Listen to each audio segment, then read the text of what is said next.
دل کا پردہ کرنے والوں کے نام۔ ایک مرتبہ سید اسماء بنتی ابوبکر رضی اللہ تعالیٰ عنہما کھجوروں کی گٹھلیاں سر پہ اٹھائے ہوئے مدینہ کی اطراف میں جا رہی تھی۔ اتفاق ہی تھا کہ اللہ کے رسول حضرت محمد صلی اللہ علیہ وآلہ وسلم اونٹنی پر سوار وہاں سے گزر رہے تھے۔ وہ ان کی سالی بھی تھی اور پھوپھوزاد بھائی زبیر بن عوام رضی اللہ تعالیٰ عنہ کی بیوی بھی تھی۔ آپ صلی اللہ علیہ وآلہ وسلم نے فرمایا، رک جاؤ، اسماء کو بھی سوار کر لیتے ہیں۔ آپ صلی اللہ علیہ وآلہ وسلم نے حضرت اسماء رضی اللہ تعالیٰ عنہ کو اونٹنی پر سوار ہونے کی پیشکش کی تو حضرت اسماء رضی اللہ تعالیٰ عنہ نے جواب دیا، اے رسول صلی اللہ علیہ وآلہ وسلم، مجھے اپنے خاوند زبیر کی غیرت یاد ہے اور میں سوار نہیں ہو سکتی۔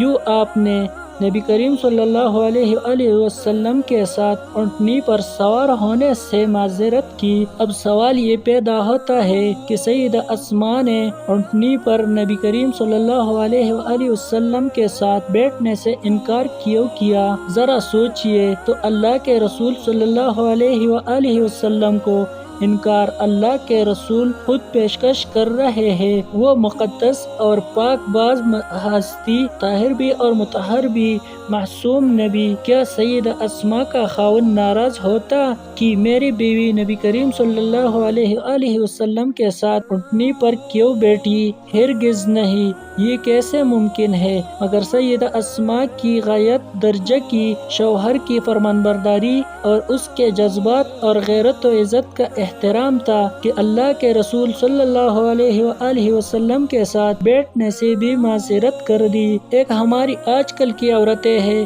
جو اولاد کے حصول کے لیے باباؤں کے پاس جاتی ہے، اکیلے کمرے میں اس کے ساتھ کتنے گھنٹے رہتی ہے۔ کتنے عاملوں نے عورتوں کی عزتوں کو لوٹا۔ یہاں نبی کریم صلی اللہ علیہ وآلہ وسلم کی اونٹنی پر سوار ہونے کی پیشکش سے معذرت کر لی گئی اور ہمارے ہاں اللہ توبہ ان لوگوں کے لیے لمحہ فکریہ ہے جو یہ کہتے ہیں دل اور نیت صاف ہونی چاہیے۔ نبی پاک صلی اللہ علیہ وآلہ وسلم سے صاف دل والا کون ہوگا؟